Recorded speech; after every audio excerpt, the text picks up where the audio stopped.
I'm going to quote promoter Ben Shalom here. He said, Kell will be there on Saturday, and he's talking about at the Eubank Jr. Liam Smith fight.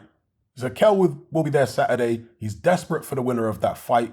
He wanted the Eubank fight after the Khan fight. He feels he wants the winner of this fight, whether that's Liam Smith or whether that's Eubank Jr.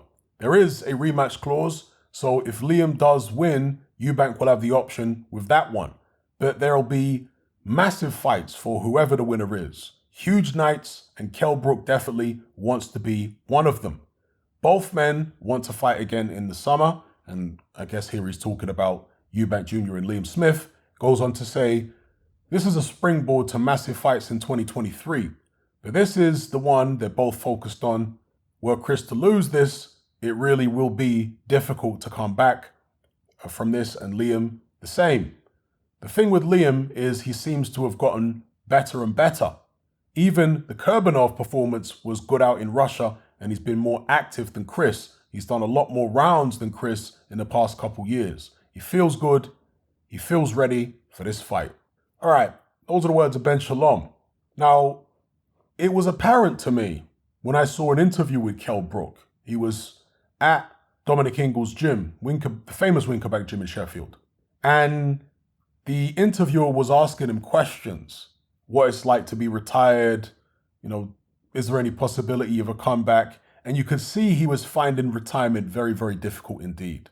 And certainly if Eubank Jr. wins, I think Kell Brook is going to want to come back and fight him because there is a lot of money in that fight. I have to imagine there's probably more money in that fight than there would be if Liam Smith wins. I'm sure there's still a decent amount if Liam Smith wins because that would be the most high-profile win of Liam Smith's career. I mean, some might say Jesse Vargas.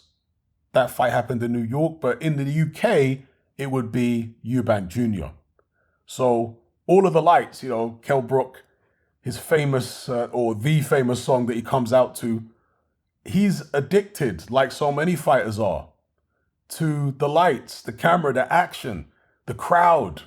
He loves it. A lot of fighters find it difficult when they step away from the sport because it's all they've known for all their lives. Kell Brook, I think, has been boxing since he was 8 or 9 years old. So to try and adjust into everyday civilian society is not the easiest thing to do for a lot of these guys. That's why many of them either start training fighters, start getting involved in promotion, or getting involved in punditry. We haven't seen Kell Brook do any of these things, at least not to my knowledge. So maybe he wants that last hurrah. Maybe he wants that last big payday. I know he got paid well against Khan, but if he were to fight Eubank Jr., potentially that could be an even bigger payday. Now, I know some people think that Kell Brook should just call it a day and leave boxing now. Leave on a high, beating his rival Amir Khan, a fight that he'd wanted for a very, very long time. But it's a double-edged sword for the reasons I've previously described. You can say, yeah, he should just leave on a high, and if he fights Eubank Jr. and loses, it's going to leave his career on a sour note. But maybe his career is already on a sour note. Maybe his life is on a sour note right now because he misses boxing so much. Do you know what I mean? It really is a double-edged sword. Let me know what you guys think in the comments below. And if Kell Brook does fight the winner of Eubank Jr. against Liam Smith, how do you think he does against either of them? He's been out the ring for quite a while now, right? He fought Amir Khan in, early 2022? Been out the ring quite a while. Is ring rust going to be a factor? And who do you think you would have a better chance against, Liam Smith or Eubank Jr.? It's interesting because I think some people would assume he'd have an easier time against Smith and have a better chance against him because Smith is not too dissimilar to Kell Brook in terms of natural size.